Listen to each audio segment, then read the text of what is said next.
नमस्कार मित्रों, कैसे हैं आप सभी। मैं सतीश पांडे एक बार फिर से स्वागत करता हूं आपका हमारे चैनल विजडम साइक्लोन पर। मित्रों, कितनी बड़ी विडंबना है। हमारा भारत एक महामारी से उबर नहीं पाया था कि दूसरा संकट दरवाजे पर दस्तक दे रहा है। जी हाँ दोस्तों, मैं बात कर रहा हूं इस पूरे हफ्ते अखबारों की सुर्खियों में रहने वाले इस अद्भुत प्राणी की, जिसे हम लोग टिड्डी कहकर पुकार रहे हैं।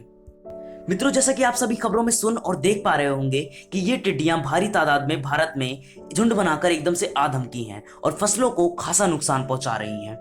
तो मित्रों, आज हम बात करने वाले हैं इसी प्राणी के बारे में और जानेंगे कि ये टिड्डी अटैक है क्या, जो कि पूरे देश में आतंक मचा रहा है। तो आइए मित्रों, शुरू करते हैं।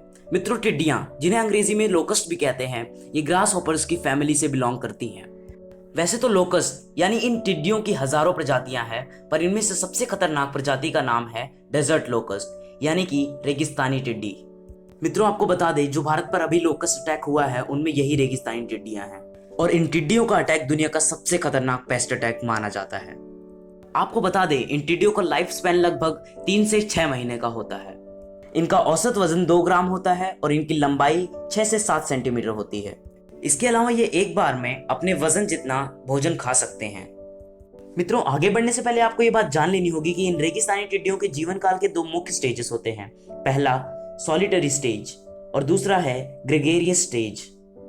मित्रों, अपने जीवन के पहले हिस्से यानी कि सॉलिटरी फेज में ये रेगिस्तानी टिड्डियां समूह में नहीं रहती। जैसा कि नाम से पता चल रहा है, ये टिड्डियां इंडिपेंडेंटली मूव करती हैं और सॉलिटरी फेज में इन टिड्डों का कलर हल्का हरा होता है। वहीं दूसरी ओर ग्रेगेरियस स्टेज में ये टिड्डियां बहुत बड़े झुंड बनाकर चलने लगते हैं, जिन्हें स्वार्म कहा जाता है।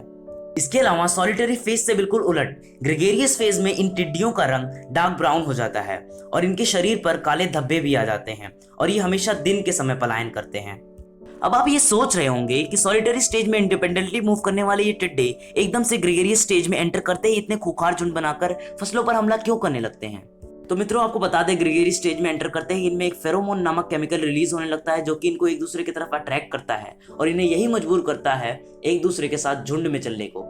ये टिड्डियां इतनी खतरनाक होती हैं कि अपने रास्ते में आने वाले पत्ते, फूल, फल, बीज, यहाँ तक कि छाल तक को नहीं छोड़ते। आपको बता दें, इन टिड्डियों की औसतन स्पीड लगभग 13 किलोमीटर पर आवर होती है और एक दिन में लगभग ये 100 से 150 किलोमीटर का सफर तय कर लेती हैं। मित्रों, आपको बता दें, अगर ये रेगिस्तानी टिड्डियां किसी भी देश के फसलों पर 4 से 6 महीने तक घात लगाकर सक्रिय रूप से अटैक करें तो उस देश में ये भुखमरी जैसा माहौल बना सकती हैं।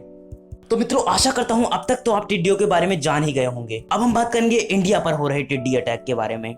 तो मित्रों, आपको बता दें, पिछले साल जून 2019 में ईरान से होकर ये टिड्डी काफिला पाकिस्तान पहुंचा, जहां इन्होंने पेस्ट अटैक के पिछले 27 सालों के सारे रिकॉर्ड तोड़ दिए।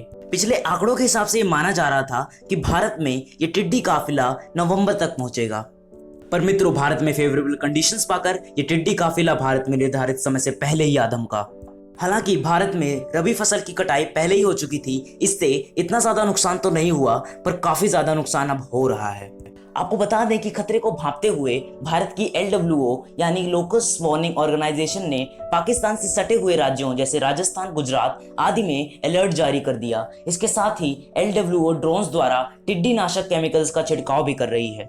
मित्रों, हम आपको डराना नहीं चाहते, पर LWO द्वारा ऐसा माना जा रहा है कि बारिश के मौसम के साथ चीजें और भी अनकंट्रोल्ड हो सकती हैं, क्योंकि टिड्डियां इस मौसम में ब्रीड करेंगी और माना जा रहा है कि ये 500 गुना तक बढ़ सकती हैं, जिससे हमारी खरीफ फसलों पर भी काफी असर पड़ेगा। पर हमारी LWO भी इनके खिलाफ मिशन स्तर पर लगी हुई है। So let's hope for the best. This is the end of today's video. Hope you like the video. If yes, hit the like button and subscribe our channel if you are new.